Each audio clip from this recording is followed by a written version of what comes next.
Лидерската средба Груевски Црвенковски заврши без никаков резултат. Премиерот рече дека бил соочен со ултиматумот на СДСМ за одржување на предвремени парламентарни избори заедно со локалните.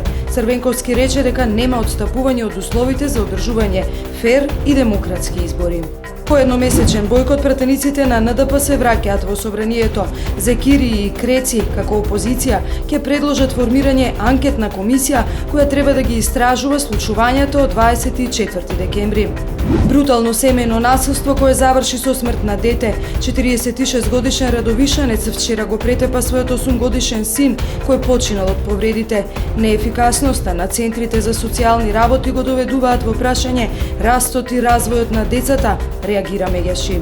Срушени 8 споменици на православните гробишта во Витина, оскврнавен споменикот на жртвите од бомбардирањето на НАТО синоќа во Гораждевац близу Пеќ.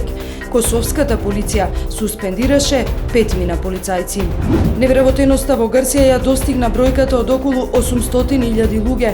Грчките медиуми пренесуваат дека на берзата на трудот 57% од невработените се жени, а 1/4 се млади луѓе до 30 години.